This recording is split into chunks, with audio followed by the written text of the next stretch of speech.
Voilà, hello, hello. Alors, je vais vous partager une technique de guérison spirituelle. Donc, on n'est pas dans du développement personnel, on n'est pas dans les pensées positives, loi d'attraction, même si c'est très bien, mais comme je l'ai dit tout le temps, c'est un pont, c'est un passage, mais on reste toujours dans le rêve, dans l'illusion de l'ego. Et du moment qu'on est dans l'être, on est connecté au tout, et là, c'est la spiritualité. Donc, ce n'est pas pour changer son monde physique, on lâche tout. Et typiquement dans les miracles, si vous vous, si vous vous renseignez sur les miracles, tous les miracles puissants qui sortent de l'entendement, des trucs de fou, des gens tétraplégiques qui ont été guéris, des gens, les retours à Lourdes, pardon, les retours de personnes guéries à Lourdes, ou les personnes qui ont guéri après une expérience de mort imminente. Bref, vous verrez qu'à chaque fois, ils ne cherchaient plus à être guéris. Ils ne cherchaient plus, ils n'étaient plus concernés par le rêve. Dites-vous que la loi d'attraction, la pensée positive, tout ça, le développement personnel, c'est très très bien parce que on a un monde physique, on a un monde concret et il est juste de l'honorer. Donc vaut mieux être dans un rêve, d'accord, que dans un cauchemar. Et en plus de ça, qui dit rêve dit haute vibration. Donc tu augmentes les vibrations de tes proches, enfin de ton prochain, que tu les connaisses ou non. Tu augmentes les vibrations de la vie un peu terrestre et tu permets aux autres aussi de vivre un peu plus en conscience. Voilà, c'est vivre en conscience. Et du moment que tu es dans la spiritualité, c'est un réveil. C'est plus la même chose. Tu n'es plus en train de rêver. Donc tu n'es plus dans le cauchemar. Tu as passé ce pont où tu es dans un rêve désormais. Mais c'est pas donné à tout le monde de se réveiller, d'accord, du rêve et de sortir de son monde d'illusion. Parce qu'on est tous venus avec une mission. Et certains d'entre nous, beaucoup d'entre nous sur Terre, ne sont pas venus avec la mission d'aller dans la spiritualité, d'être on va dire des anges sur terre. Parce que du moment que tu vas dans la spiritualité, tu vas servir le collectif. Donc tu deviens guérisseur, passeuse d'âme, coach intuitive, peut-être même dans le développement personnel après, tu vois. Mais tu as été dans ce truc-là. Donc voilà. Pourquoi je vous disais ça? Je sais plus. Pour vous dire que voilà, c'est une guérison vraiment. Faut être faux. Ce qu'il faut, en tout cas, ce que je vous invite à faire, c'est à voir si ça résonne. Si ça résonne pas, c'est ok en fait. Parce que cette chaîne-là, elle est spirituelle. Sur mon autre chaîne, Les Avenirs, ça m'est déjà arrivé qu'on me dise oui, à vous entendre, on pourrait guérir des maladies. Je peux vous dire que moi, ça fait 20 ans que je suis malade et je comprends, je respecte. Et, euh, et voilà, c'est ok. C'est juste, on a des plans de conscience différents. C'est ok. Mais lâche cette vidéo si ça ne résonne pas avec toi. Peut-être qu'elle résonnera plus tard. Ou peut-être qu'elle résonnera jamais. Et peut-être que c'est très juste, tu vois. Donc, en fait, j'ai partagé quelque chose de très intime me concernant. Et, euh, et vous retrouvez cette vidéo soit, je ne sais pas si je la mets publique ou en non répertorié, en tout cas vous aurez peut-être le lien sous cette vidéo. Elle s'appelle, je pense, Confidence. Confidence pour guérir, bon bref, je ne sais pas. Et, euh, et en fait, donc ça part de là, c'est que moi j'ai vu un médecin. Donc j'ai une problématique qui est bien concrète, qui est bien physique, depuis 10 ans. Depuis exactement mes 25 ans, j'en ai 36, donc 11 ans. Enfin, ouais, entre 10 et 11 ans, ouais. Et, euh, et j'ai vu un médecin, alors, honnêtement, la technique qu'il fait, je pense, avec moi, je sais pas en fait, honnêtement, je sais pas, mais je peux pas vous dire le nom de ce médecin. Déjà parce que je lui ai pas demandé son avis. En plus de ça, parce que c'est quelqu'un qui, j'aime bien sa mentalité, il dit on est appelé vers moi. Voilà, j'ai, j'ai, j'ai eu son contact par quelqu'un en fait et qui m'a dit qu'il n'aime pas qu'on lui donne, qu'on dise aux gens d'aller prendre rendez-vous parce que il dit c'est la personne qui doit venir parce qu'elle est appelée à venir là. Voilà. Donc voilà, je vais respecter son choix, mais vous pouvez trouver ça. Moi en tout cas, je l'ai trouvé dans la kinésiologie, ces techniques-là qu'il fait lui. Mais je crois, j'aimerais vous apprendre à avoir ces prises de conscience. Donc j'ai pas la prétention d'avoir ces dons, mais il m'a ramené à quelque chose que j'avais oublié quand j'étais plus jeune. Donc c'est des choses aussi que je n'ai jamais partagées sur les avenirs parce que voilà, là je veux vraiment me connecter à des personnes qui sont ouvertes à la spiritualité et qui ne croient pas que je suis prétentieuse et que je veux me faire passer pour le messie, tu sais. Mais j'ai eu des guérisons, j'ai eu des métamorphoses, j'ai opéré des changements de fou dans la vie des gens. Alors surtout, j'arrive beaucoup plus chez les autres que chez moi, mais même chez moi. Et des exemples tout bêtes. Alors ça a commencé quand j'étais petite. J'en parle sur mon autre chaîne. Mon ami imaginaire à moi, c'était Jésus. Donc je sais pas, je viens pas d'une famille religieuse, je viens pas d'une famille pratiquante, mais je sais pas. Mon ami imaginaire, c'était Jésus, quoi.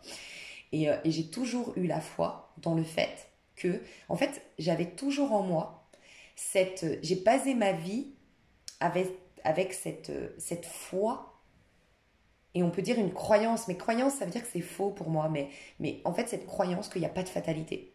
Et je me répétais sans cesse, il n'y a pas de fatalité. La fatalité est un leurre. Je me disais toujours ça. Et à chaque fois que je me retrouvais devant une situation, alors la première, je me rappelle, enfin la première, je sais pas si c'est la première, mais une flagrante, moi, j'étais pas du tout. J'étais une bonne élève dans le sens où j'avais de très bonnes notes. J'étais très vive d'esprit, donc ça énervait mes profs parce que j'étais très douée. Mais par contre, j'étais celle qui foutait la merde. Pour vous dire honnêtement, je fréquentais les mauvaises personnes. Voilà, j'étais une petite racaille, pour vous dire tout honnêtement, quand j'étais à l'école. J'ai donné du fil à retordre à mes parents, honnêtement. Mais je suis scorpion, ascendant scorpion, rien d'étonnant, hein. Et, euh, et en fait, qu'est-ce que je voulais vous dire? Il y avait la réunion parents-prof, la fameuse réunion. Moi, j'avais une maman très stricte et je savais qu'après une réunion parents-prof, laisse tomber. Ma vie allait être un cauchemar, un enfer. Elle allait me punir, j'allais tout. Enfin, j'aurais plus de sortie, j'aurais plus rien, tu vois. Et donc, il y avait la réunion parents-prof le soir et ma mère, jamais, elle n'aurait loupé une réunion parents-prof. Elle était très investie pour ses enfants, hein. Elle l'est toujours d'ailleurs, même si j'ai 36 ans. C'est la maman, franchement, elle est trop chou, ma maman. Et, euh, et, et en fait, bah, il fallait pas que j'y aille. Je savais que ça allait être. En fait, je savais que pour moi, ça allait être la merde, mais je savais aussi qu'à chaque fois que du coup, il y avait un problème avec moi, bah, ça se répercutait sur le couple de mes parents et il y avait de la violence en fait dans bah voilà, bref. C'était pas top à la maison. Et donc, du coup, je voulais tellement éviter ça que, en fait, c'est pas des prières que je faisais. C'est pas je priais Dieu pour qu'il vienne faire en sorte que ma maman n'aille pas à la réunion parents-prof. Je rentrais à l'intérieur, je disais, il n'y a pas de fatalité. Je sais que tout est juste et tout n'est que bon en vérité. Et donc ça, c'est une situation qui n'apporte que du négatif, donc je n'y crois pas et je sais qu'il n'y a pas de fatalité. Et je disais, je sais. Je me confie, je ne sais pas comment je le disais, je crois que je disais Dieu. Je dis, je confie tout à Dieu. Voilà, je ne sais pas si c'est mon moi supérieur, je ne sais pas. C'est comme quand sur les avenirs, ici j'ai des canalisations, dans les avenirs j'ai des prédictions. Je dis, on m'a dit, mais je ne sais pas qui est on. Voilà. Mais je sentais quelque chose en moi et je disais, je te confie ça et je sais qu'il va se passer quelque chose qui va faire qu'il n'y aura pas la réunion parents-prof. Ma mère rentre, une douleur de tête de dingue, elle ne va pas à la réunion parents-prof. Alors que ma mère, c'est vraiment pas le genre. Elle aurait pris un Doliprane, elle aurait pris quelque chose, elle aurait été à la réunion parents-prof. Vraiment. Voilà. Autre chose, euh, pendant cette période de ma vie là que j'ai vécue pendant 11 ans très très difficile, où je sors tout juste la tête de l'eau, et voilà pourquoi je fais spiritualiste ta vie, parce que je pense que maintenant je peux acter. Jusqu'à maintenant je parlais spiritualité, j'étais dans la spiritualité, mais je peux acter que la spiritualité a un effet sur notre corps physique, sur notre vie, oui. Donc c'est pour ça que je crée ma chaîne maintenant. Donc pendant cette période de 11 ans, j'étais avec mon compagnon, j'étais au bout de ma vie, je n'arrivais plus, je faisais de la phobie sociale, je n'arrivais même plus à sortir de chez nous. C'était terrible, donc je suis restée 2 ans et demi avec ce chéri qui a eu une patience de dingue avec moi, franchement. En plus, il était plus jeune, moi j'avais 27 ans à l'époque où je vous parle là, de cette histoire-là. J'avais 27 ans, il en avait 24. Donc franchement, il avait toute la vie devant lui, il était avec une dépressive, mais adorable. Franchement, fou amoureux, c'est ça l'amour, c'est beau quand même. Et, euh, et je me rappelle, donc j'ai un entretien d'embauche dans un institut de beauté. Donc autant te dire que j'étais mal dans ma peau, que l'institut de beauté, pour ceux qui ont suivi la confidence, mais vous n'êtes pas obligé de la suivre, aller dans un institut de beauté, travailler dans un institut de beauté après ce que j'avais vécu, c'était très dur. C'est l'apparence, c'est la beauté, et j'avais eu un truc en rapport avec mon corps physique, donc forcément c'était très dur. Et je me retrouve, pas de chance, avec en fait, si tu veux, comme j'avais plus travaillé depuis un temps, que j'avais accumulé les dettes et tout, je dis on va pas me prendre sur mon CV. En plus, ça faisait longtemps que j'avais pas été esthéticienne, j'avais été maquilleuse, donc on va pas me prendre. J'ai proposé de travailler pour eux gratuitement et de faire un stage. Voilà, comme ça, il y a une convention de stage, ils sont protégés, je suis protégée, mais je travaille gratuitement et je leur prouve que je suis tout aussi efficace, même si ça fait 3 ans que je bosse pas, tu vois. Et j'arrive et elle me fait faire du ménage, elle me laisse même pas répondre au téléphone, elle est exécrable. Bon, elle me rappelle la fameuse qui m'a détruit ma vie, en tout cas comment je le ressentais et vivais à l'époque. Elle lui ressemblait physiquement, elle lui ressemblait dans l'énergie, elle lui ressemblait dans son attitude, c'était horrible, c'est bon. Je mets un pas dehors et bim, je remets la main, je remets le pied dans l'enfer qu'était ma vie. Bref. Et je me rappelle que je me dis, toujours avec, voilà, toujours lisse, qui respecte ses engagements jusqu'au bout, qui pense plus aux autres qu'à soi-même, je sens au bout du deuxième, troisième jour qu'en fait, je vais jamais rester. Donc en fait, moi, je faisais ce stage dans le but qu'il m'embauche. Mais moi, déjà, au bout du deuxième, troisième jour, je me disais, je vais jamais travailler avec cette femme. Elle me faisait travailler 10 heures par jour alors que j'étais en stage gratuitement. Elle me faisait faire une demi-heure de pause. Elle était exécrable. À un moment donné, je réponds au téléphone et je pense que vous avez capté que j'ai une bonne élocution et que je suis une femme mature. Donc je réponds très bien au téléphone en disant, Institut nanana, Sandrine, c'est mon premier prénom. À votre écoute, elle me dit, mais comment vous pouvez répondre au téléphone comme si j'avais 15 ans et que je devais juste passer le balai. Je lui faisais son café, bref, encore une femme mal dans sa peau. Hein. Et, euh, et du coup, je sais au fond de moi que je veux plus rester. Et je rentre le soir en larmes et je dis à mon chéri, ça me saoule parce que mon grand-père qui est alité, j'ai envie de passer du temps avec lui, je ne peux pas. Je ne sais pas, peut-être que mon grand-père, un jour, on va m'apprendre qu'il est parti. C'est ce qui s'est passé quelques temps plus tard. Et j'ai pas envie de ne pas avoir été là, mais même pas pour quelque chose qui est bon pour moi, parce que je sais que c'est une perte de temps. Mais le problème, je lui ai dit, je me suis engagée. Et voilà, moi je sais, quand je m'engage, je vais au bout. Et même si je vais serrer les dents jusqu'au bout, mais je vais aller au bout. Et puis après seulement, voilà, je vais partir, tu vois. Et mon compagnon, il me dit, bah ouais, nanana. Et puis il me dit, mais toi, t'es magique, tu fais toujours. Lui, il hallucinait. Hein. Pour plein de trucs, je vais vous partager d'autres trucs pour vous dire, mais il hallucinait. Et il me dit, mais toi, t'as de la magie, vas-y, tu vas voir, tu vas te libérer de ce stage et tout. Je dis, ah ouais, t'es pas con et tout, demain, je fais un truc. Le lendemain, elle me fait la regarder faire un massage. Mais moi, je savais déjà faire des massages, j'étais esthéticienne. Enfin, tu vois. Et j'avais fait des grandes écoles, j'avais fait une école privée, j'avais eu déjà des expériences. Enfin bref, j'avais pas besoin de la regarder masser, quoi. Et donc, je suis là, je m'ennuie terriblement. En plus, moi, je suis très young, donc la passivité, ça me saoule. Et je me dis, non, mais il faut faire quelque chose. Et donc, je vais aux toilettes. Et aux toilettes, pareil, je prends conscience du fait que tout est bon, tout est juste, que je suis tout le temps en évolution et qu'il n'y a jamais de stagnation. Et donc, je prends conscience que tout ça n'est qu'illusion. Et je me dis, ok, je confie à la vie. C'est ça, je disais beaucoup la vie avant. Je disais, mais la vie pour moi c'était Dieu. Et je disais, je confie à la vie, je sais qu'il va se passer quelque chose parce qu'il n'y a pas de fatalité. Je sais que je vais pouvoir cet après-midi être avec mon grand-père. Parce que ça va faire du bien avec à mon grand-père, ça va me faire du bien à moi, ça va faire du bien à ce stage, parce que ce stage, de toute façon, ils ont une stagiaire qui sert à rien parce qu'elle va pas rester. Tout va bien se passer, je vous le jure, sur la tombe de mon grand-père, je vous le jure que c'est vrai. Que à 11 heures, je me rappelle plus à quel moment j'ai fait la. Mais en tout cas, je commençais pas plus tôt, enfin pas plus tard que 8 ou 9 heures, tu vois, à cet institut. À 11h15, je me rappelle, il y a le directeur de cet institut qui appelle, qui demande à me parler. Je prends le téléphone et il me dit écoutez, je suis vraiment désolée, Pôle emploi vient de m'appeler, il y a eu un bug informatique, ils ont perdu votre dossier, vous n'êtes plus couverte, on est obligé d'arrêter le stage maintenant et de faire du coup le compte rendu de si vous restez ou vous restez pas. C'est pas un truc de fou. L'après-midi même, j'étais avec mon grand-père. Et l'après-midi même, mon copain m'a dit, il faut que je boive parce que j'ai l'impression d'être chez les fous avec toi. Et plein de trucs. Mon copain qui a la fille d'un ami à lui qu'il n'a pas vu depuis longtemps, qui a une leucémie, il me dit, j'ai honte, je sais plus son prénom. J'ai un prénom qui me vient en tête. Je lui dis, c'est pas comme ça. Il me dit, putain, c'est un truc de fou, c'est son prénom. Et je ne connaissais pas cette personne, je ne connaissais pas le prénom de sa fille. Enfin, voilà, des trucs de fou, tu vois, que j'avais et que j'ai perdu quand il m'est arrivé mon drame et que j'ai retrouvé pour de la prédiction, que je retrouve pour de la guérison. Donc je ne sais plus pourquoi je vous ai raconté tout ça, mais pour vous dire qu'il se passe un truc. Il se passe un truc au-delà même de tout ce qui est développement personnel et tout. Parce que regarde, ce jour-là, j'aurais pu passer par le développement personnel.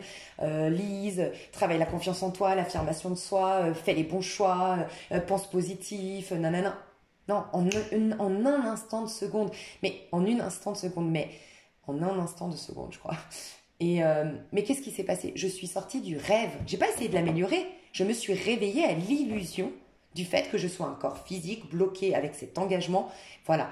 Et avec le temps, j'ai compris que c'était le moment présent.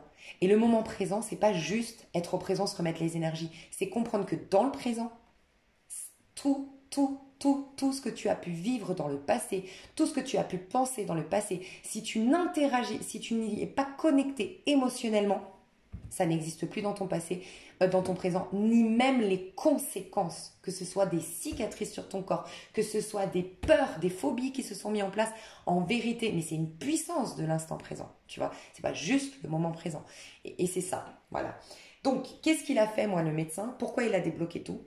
C'est que moi, j'essaye de guérir d'un problème physique depuis 10 ans. Et je sais que j'ai cette capacité parce que j'ai eu des preuves sur des gens autour de moi, même sur des guérisons physiques. J'ai eu, et je posais pas la main, je faisais rien, juste je visualisais cette personne et je disais, cette personne, c'est faux, elle n'est pas alitée. Cette personne, c'est faux, elle n'est pas malade. Cette personne, c'est faux, elle va pas faire une opération. Je refuse cette illusion.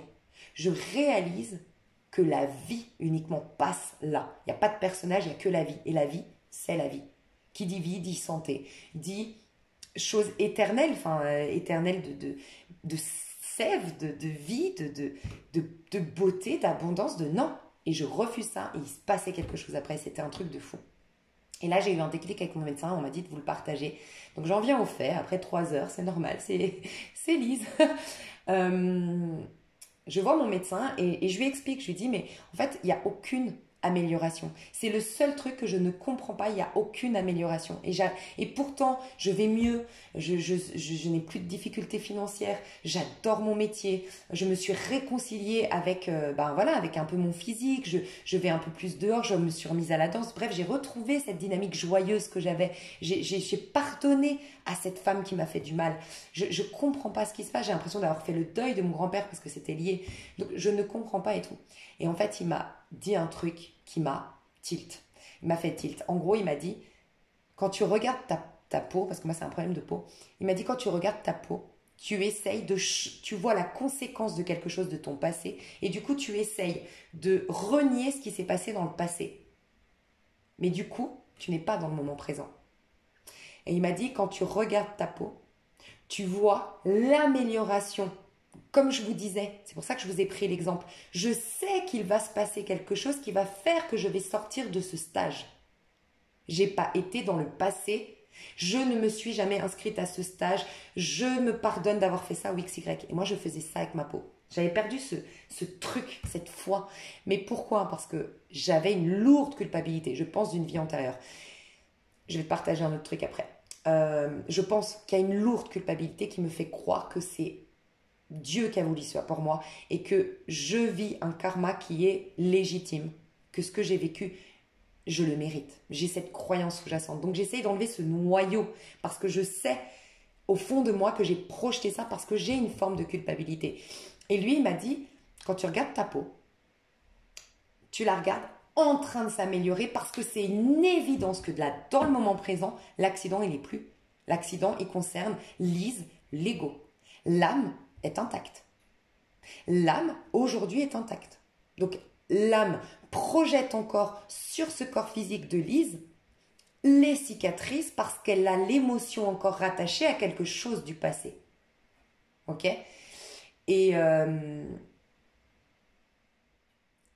ben désormais, quand je regarde ma peau, avant, tu sais, je suis en soirée et tout, dès que je vais aux toilettes et que je me vois dans la glace, crise de larmes.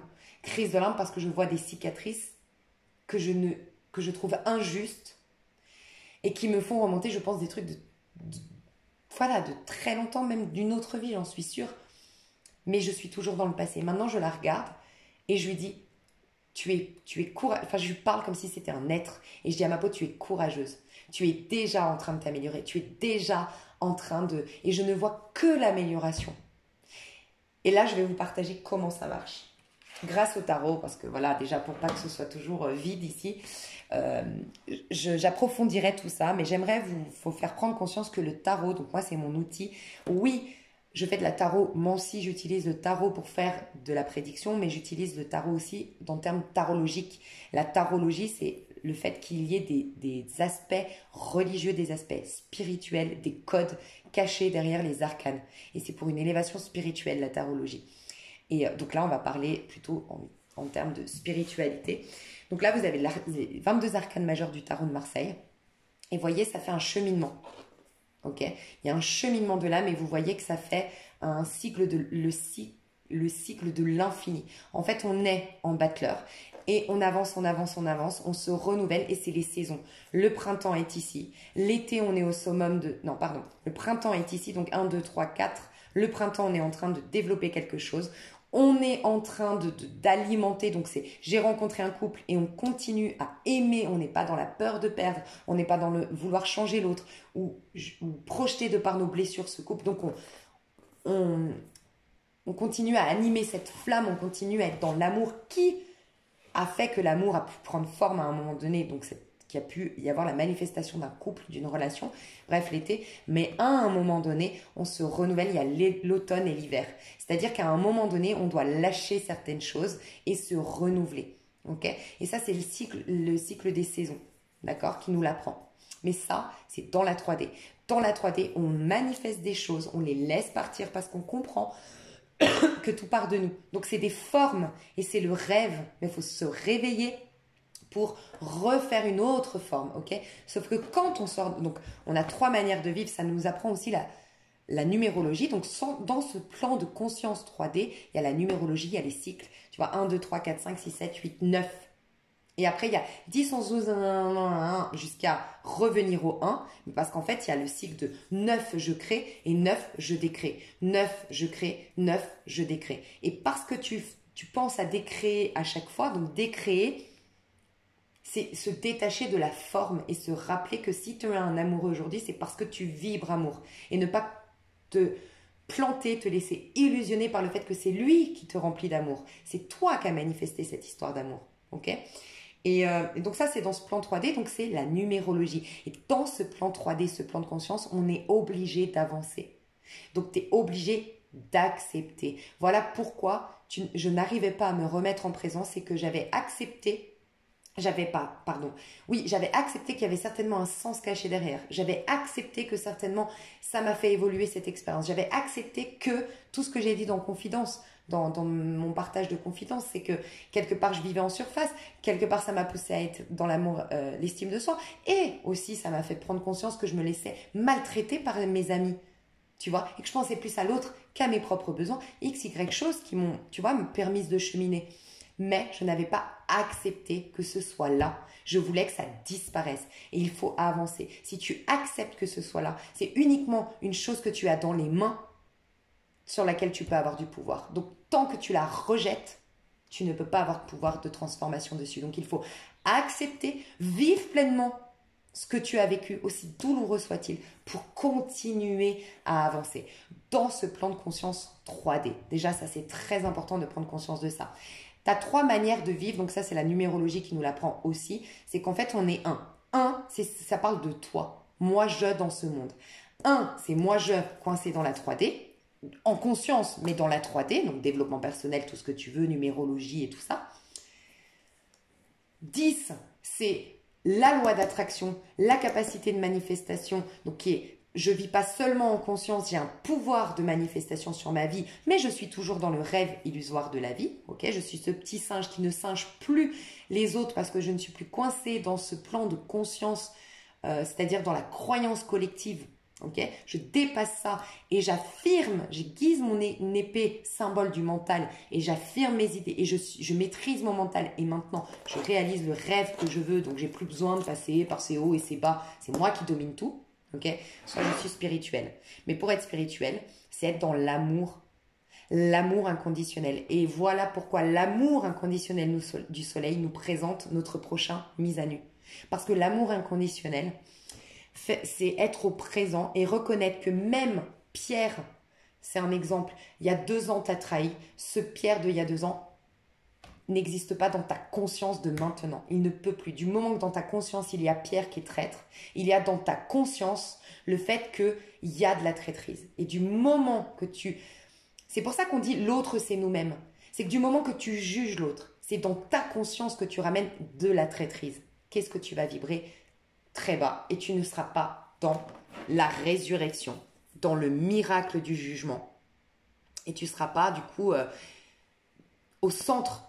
Tu ne prendras pas conscience que tout ce qui est à l'extérieur vient de l'intérieur et que du coup tu es le monde, c'est-à-dire que le monde extérieur, en fait, c'est j'ai vaincu, la phrase biblique et la phrase de Jésus qui dit j'ai vaincu, J'ai vaincu le monde, c'est j'ai vaincu les illusions, j'ai vaincu le rêve. Tu vois, je me suis ouvert à la vérité. Je suis dans un monde merveilleux, parfait, le paradis sur terre. Ok, que moi j'ai réalisé. Là, on a le paradis sur terre parce que j'ai fait la loi d'attraction, parce que j'ai accepté, parce que j'ai cheminé et que oui, on a des petits paradis, l'étoile. On a des petits paradis de temps en temps, tu vois. Mais très vite, juste après, on a la lune. Pourquoi? Parce que très vite, du moment que tu n'es plus dans la pensée positive, du moment que tu lâches un peu du lest, tu es susceptible de retomber dans les croyances du collectif. Voilà. Donc c'est pour ça que malgré que tu fasses de la loi positive, de la pensée positive, malgré que nanana, tu auras toujours à un moment donné une baisse de régime. Alors que là, non. Là, pas du tout, c'est la spiritualité. Tu es sorti du rêve, du plan de conscience 3D. Mais tu ne peux pas y sortir tant que tu n'es pas authentique, quand tu ne te mets pas à nu, quand tu ne vois pas ton prochain mis à nu, c'est-à-dire que tu ne condamnes plus ton prochain à 11h12, il a fait du mal, à 11h13, c'est déjà passé. À chaque seconde suffit sa peine. Voilà. Et toi, c'est pareil avec toi-même. Et une juste remarque sur ma chaîne, on m'a dit, mais avant de pardonner les autres, est-ce que c'est pas bon de pardonner soi-même? Alors, je vous le dis honnêtement. Dans les avenirs, j'ai pu prendre conscience, ce que je ressentais, c'est qu'il y avait beaucoup plus de gens qui avaient du mal à pardonner aux autres. Voilà pourquoi j'insistais sur le pardon à l'autre. Vous qui êtes dans la spiritualité, vous êtes beaucoup plus, souvent quand on est dans la spiritualité, c'est qu'on est déjà beaucoup dur avec soi-même. Parce qu'on ne rentre pas dans la spiritualité quand on ne se responsabilise pas soi-même. Donc en effet, merci pour ta remarque. Vous qui êtes très spirituel, c'est plutôt un pardon envers vous-même. Parce qu'en vérité, on a beaucoup de mal à se sentir digne. Parce que nous, je pense qu'être dans la spiritualité, pour jouer vraiment le jeu de la vie en tant qu'ange, parce que je pense que les gens qui sont éveillés à la spiritualité vont jouer un rôle au niveau du collectif et sont appelés à être des guérisseurs, des passeurs d'âme. Et donc, vous êtes des âmes très, très éveillées, normalement. Donc, pour être quand même jouer le jeu de la vie, il a fallu que vous assombrissiez et que vous oubliez toutes ces belles il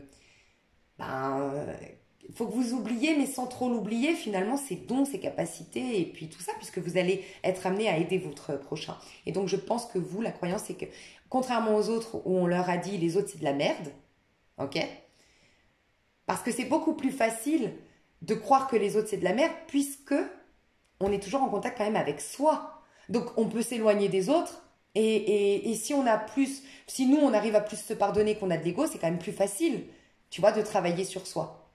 Que quand un ange, enfin quand je dis un ange, c'est parce que voilà, je pense qu'on a des énergies angéliques quand on joue ce rôle-là. Ben nous, on nous a fait croire que c'était nous, parce que nous, on va être tout le temps avec nous-mêmes. Donc nous, on va aller plus loin dans le cheminement, parce qu'on nous a dit que c'était nous les merdes, entre guillemets. C'est nous les imparfaits, c'est nous les indignes, c'est nous les coupables. Voilà. Et donc, oui, très juste, toi te mettre à nu, toi comprendre que même si hier tu as fait quelque chose de même si hier tu as cru nanana, même si hier tu t'es laissé avoir et tout, aujourd'hui tu es déjà un nouvel être. Et l'être d'hier est une forme. Dis-toi que c'est comme la pomme sur le pommier. Une forme. Et peut-être que cette pomme-là, il y a une des pommes sur le pommier qui va être, je sais pas moi, elle a un défaut. Elle va pas bien mûrir, ou elle va mûrir trop vite, mais elle va tomber, mais elle va pas être nourrissante. Il y a une expérience, il y a un état que tu as eu, un personnage que tu as incarné à un moment donné, qui a vieilli, dont l'expérience n'était pas, voilà, comme moi quand je t'ai dit, j'ai relationné avec des amis qui m'ont maltraité. Alors certaines m'ont fait prendre conscience, oui, avec le recul, quand même que j'étais en surface et que je devais travailler l'estime de soi, mais malgré tout, je pense qu'il y a eu de la maltraitance qui ne m'a servi à rien à part me détruire. C'est cette pomme, c'est cette expérience qui m'a servi à rien, qui m'a juste cabossé, qui m'a juste fait du mal gratuitement. Mais qu'est-ce qui fait l'arbre? Il fait une autre pomme. Il continue à être connecté à la forme, c'est sa sève, c'est le moment présent, c'est l'être, c'est l'âme, c'est le divin, c'est l'univers, c'est la vie. Voilà, en fait, c'est ça. C'est l'invisible. Il est connecté. Il fait une nouvelle pomme. Cette pomme va partir, va disparaître. La poussière retourne à la poussière. Et voilà. C'est ok. Je vais faire une nouvelle. Et bien c'est pareil. La forme qu'a pris ton corps hier, la forme qu'a pris tes relations hier, la forme qu'a pris tes histoires d'amour jusque-là. On s'en tape. Tu vas développer une nouvelle forme du moment que, quand je dis on s'en tape, c'est tu n'en fais pas une affaire personnelle. C'est ok. Au présent, tu es déjà renouvelé. Donc, tu acceptes que ça a eu été pour pas rejeter cette expérience. D'accord? Comme je te disais, il faut cheminer dans ce plan de 3D. Donc, il faut accepter. Tu te mets au présent et tu réalises que tu n'es pas ce personnage maltraité, qui a peur, que nanana. Non. Et je me confie au divin, je me confie à la vie. Et ce que je vois, c'est que l'amélioration, les nouvelles formes. Et comme moi, avec ma peau qui voit désormais que l'amélioration, toi, tu vois, tu t'attends au meilleur dans tes relations sentimentales. Voilà. Il y a quelque chose que je voulais te dire. Tu vois, quand on arrive, quand on a déjà ça. C'est pour ça que c'est un enfant ici, le soleil. On est déjà un enfant ici. Tu vois, le battleur, c'est un enfant. Sauf que quand tu nais, tu as déjà ces énergies-là. Sauf que, en fait, tu as tous tes outils, tu as tout ton potentiel, tu sais déjà tout, tel le fou, le mât. Le mât, c'est le miracle. Voilà. C'est ce qui nous permet justement parce que là, dis-toi que c'est un cheminement. Tu chemines parce que tu as dépassé le plan 3D, tu fais de la loi d'attraction, parce que ta vie est merveilleuse, nanana, tu vas aller plus loin, tu vas dans la spiritualité, mais tu peux, les miracles, en un instant T, le mât, c'est le moment présent, détaché de tout, le mât. Le fou. Le fou, je perds la tête. Je sors des croyances du collectif. Je crois à des choses qui dépassent l'entendement. Voilà pourquoi c'est le fou. Tu vois? Et le mât, pourquoi? Moi, j'ai toujours pensé ça. C'est le mât du bateau. Il va au gré du vent. Tout simplement. Et qu'est-ce que je voulais te dire? Que le fou, en fait, il a tout. Quand tu es au moment présent, tu sais. Tu connais ton potentiel, tu sais que tu es un être divin, tu sais que tu as un ego qui est soutenu par une âme, qui elle est constamment renouvelée, que tu sais ce que tu es venu faire comme mission ici, tu sais tout, tu sens tout, tu vois tout, tu es Jésus-Christ quoi, en quelque sorte, tu vois. Mais tu as tout ce qu'il a là dans son petit baluchon, tu l'as quand tu nais le battleur, quand tu arrives sur Terre, voilà. Sauf que, pourquoi on vieillit, pourquoi on accumule, pourquoi ça rejoint la première canalisation, ça va être une suite, hein, cet espace-temps, là, sortir de l'espace-temps. Parce qu'il faut se souvenir que le bas te leurre. Le bas te leurre. Cette vie 3D est une illusion. Sans quoi tu vas singer tes ancêtres et vivre des hauts et des bas, sans jamais vraiment, enfin voilà, sans jamais avoir, un peu comme un animal, sans mentalisation, sans pouvoir sur la matière. Voilà mes chouchous. J'espère que ça vous a plu. Moi, j'ai kiffé le faire en tout cas parce que franchement, j'ai vidé un gros truc avec vous. Merci beaucoup, je vous aime trop. Et je suis sûre, je le sens, ça va aider beaucoup de personnes. Donc, j'en suis ravie. Dans ma prochaine vidéo, je vais vous partager, c'est plus, je pense, du développement personnel. Mais je vais pas encore déjà... Je sais pas si je fais déjà une chaîne parce que je voudrais faire une chaîne développement personnel, spiritualité. Je le fais ou pas? Allez, soyons fous, je vais partager des petites idées pour développement personnel. Allez, je vous aime. Bisous.